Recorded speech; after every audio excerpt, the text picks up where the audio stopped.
Iraq में अगर सद्दाम हुसैन को उतारा जाए, इराक पर भरपूर अंदाज से दोबारा हमला किया जाए, तो वहाँ के क्या हालात होंगे, उसको किस तरह निपटा जाएगा, ये बात हुकूमत भी जानती थी।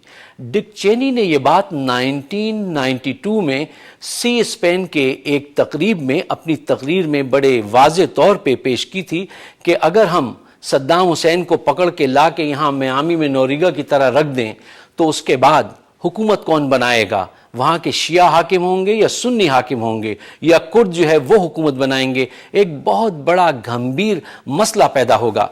इस हकीकत को यहाँ के आला हुक्काम जानते थे। माइकल मोर ये कहते हैं कि जनाब ये सारा गेम जो है ये वो ऑयल कंपनीज का गेम है जिसमें खुद डिक चेनी की कंपनी भी है और बहुत सारे बरतानवी हैं, कुछ अमेरिकन हैं जिन्होंने इस बात को बहुत जल्दी की और इराक पर हमला किया। But let's assume for the moment that we would have been able to do it. We've got Saddam now, and maybe we put him down there in Miami with Noriega. Then the question comes, putting a government in place of the one you've just gotten rid of. You can't just sort of turn around and walk away. You've now accepted the responsibility for what happens in Iraq. What kind of government do you want us to create in place of the old Saddam Hussein government? You want a Sunni government or a Shia government? Or maybe it ought to be a Kurdish government? Or maybe one based on the Ba'ath Party? Or maybe some combination of all of those? How long is that government likely to survive without U.S. military forces there to keep it propped up?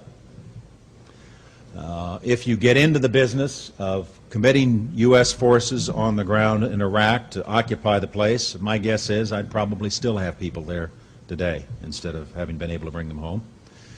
We would have been in a situation once we went into Baghdad where we would have engaged in the kind of street-by-street, house-to-house fighting in an urban setting that would have been dramatically different from what we were able to do in the Gulf, in Kuwait, in the desert, where our precision-guided munitions and our long-range artillery and tanks were so devastating against those Iraqi forces. You would have been fighting in a built-up urban area, large civilian population, and much heavier prospects for casualties. You would have found as well, I think, probably the disintegration of the Arab coalition that signed on to support us in our efforts to eject the Iraqis from Kuwait, but never signed on for the proposition that the United States would become some kind of quasi-permanent occupier of a major Middle Eastern nation. अमरीकी अवाम, American politicians, American students ये बात अच्छी तरह से जान चुके हैं कि ये जंग अमेरिका की जंग नहीं है, ये अमरीकी अवाम के मफाद के लिए लड़ी जाने वाली जंग नहीं है। शायद इसी बात को पेश नज़र रखते हुए कोलोराडो यूनिवर्सिटी के एक स्टूडेंट ने जो इंचार्ज है अपने वहाँ के मैगजीन का, न्यूज़पेपर का, उसने अपने अखबार में जो बम्पर न्यूज़ है उसमें बुश के ख़िलाफ़ बहुत ही गंदे अल्फाज कह के ये हेडलाइन लगाई कि ये जंग अब बंद करनी चाहिए। ये बड़ी ख़राब बात है कि उन्होंने गंदे अल्फाज इस्तेमाल किए, लेकिन यहाँ से इस बात का पता ज़रूर मिलता है, ये सुराग ज़रूर मिलता है कि यहाँ के लोग इस जंग से किस दर्जा तंग आ चुके हैं। I voted for this war in Iraq, and I was wrong to vote for this war, and I accept responsibility for that. Senator Clinton also voted for this war. We learned a very different lesson from that. If it stops the killing, my God, yes, do it. We're talking about ending the war. My God, we're just starting a war right today. There was a vote in the Senate today. Joe Lieberman, who authored the Iraq resolution, has authored another resolution, and it is essentially a fig leaf to let George Bush go to war with Iran. And I want to congratulate Biden for voting against it, Dodd for voting against it, and I'm ashamed of you, Hillary, for voting for it. You're not going to get another shot at this, because what's happened, if this war ensues, we invade, and they're looking for an excuse to do it. And Obama was not even there to vote. Senator Clinton, I want to give you a chance to respond. Iraq जाकर जंग लड़ने वाले अमरीकी फौजी जो America वापस आए हैं, उनके ख्यालात देखिए, वो कहते हैं कि ये एक ऐसी जंग में हमें इन्वॉल्व किया गया है कि जो हमारी जंग नहीं है, और उनको इस बात पे बहुत शर्मिंदगी है कि वो निहत्ते अवाम पे गोलियां बरसाते हैं। उनको इस बात का बहुत एहसास है, उनको इस बात की बहुत तकलीफ है, और वो लोगों से अब ये कहने लगे हैं कि मुल्क से मोहब्बत जरूर रखो लेकिन फौज को ज्वाइन नहीं करो। But not joining the Army National Guard right now, and prospective enlistees who are thinking about joining the National Guard are not too sure about should I go? I mean, is this war is right? Your message is don't re-enlist. If you're considering enlisting, don't enlist. Don't enlist until there's a new commander-in-chief or there's a new strategy.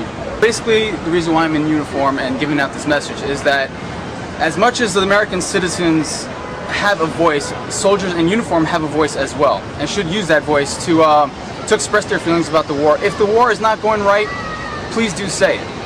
The president used generals and soldiers in photo ops and for his agenda politically, so soldiers should get political as well. I would love to have gone to Afghanistan, but in being in the military, you're not you can't say which war you want to go to. So I felt as though I have a voice, and I am telling you now and speaking out from the heart how I feel about the war.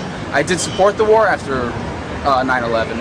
I think a lot of people have supported the war, but I thought that the president has misused our trust to go into war. अगर किसी general साहब से आप ये पूछें कि ये जंग जो है क्या ये अमेरिका को, अमरीकी अवाम को महफूज बना रही है इराक की जंग, तो वो कहते हैं I don't know. If you don't know then why are you fighting?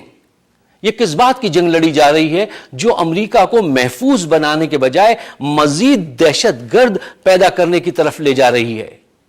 So I believe that this is indeed the best course of action to achieve our objectives in Iraq. Does that make America safer?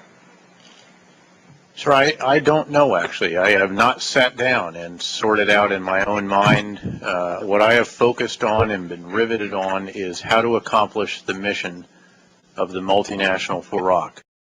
Iraq की war को रुकवाने में मुसलमान ममालिक को चाहिए कि वो भी अपना किरदार अदा करें।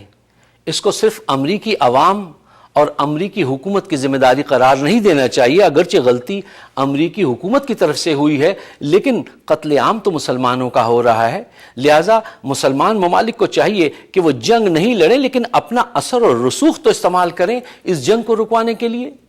सदर बुश से तो जब भी कहा जाता है कि जंग जो है वो खत्म की जाए, तो ही ask for more money, more troops, more times. It means more war. जब तक उनका ये जहन नहीं बदलेगा, ये जंग जारी रहेगी।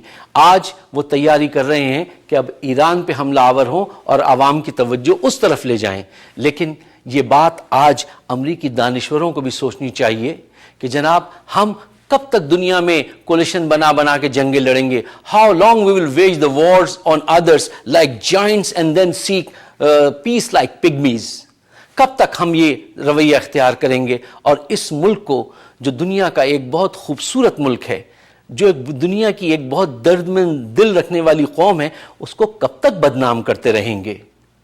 टाइम हमसे कह रहा है, काश यहां के लोग भी ये बात समझ जाएं, यहां के हुक्मरान, कि तारीख की आंखों ने वो जबर भी देखा है, लम्हों ने खता की थी, सदियों ने सजा पाई।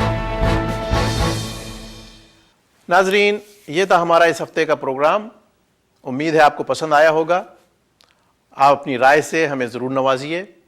हमारे मौज़ूआत ऐसे होते हैं जिनको वक्त चाहिए है, लेकिन वक्त कम होता है हमारे पास, इसलिए आपसे इजाज़त चाहेंगे और इसके साथ साथ आपकी दुआओं के तलबगार।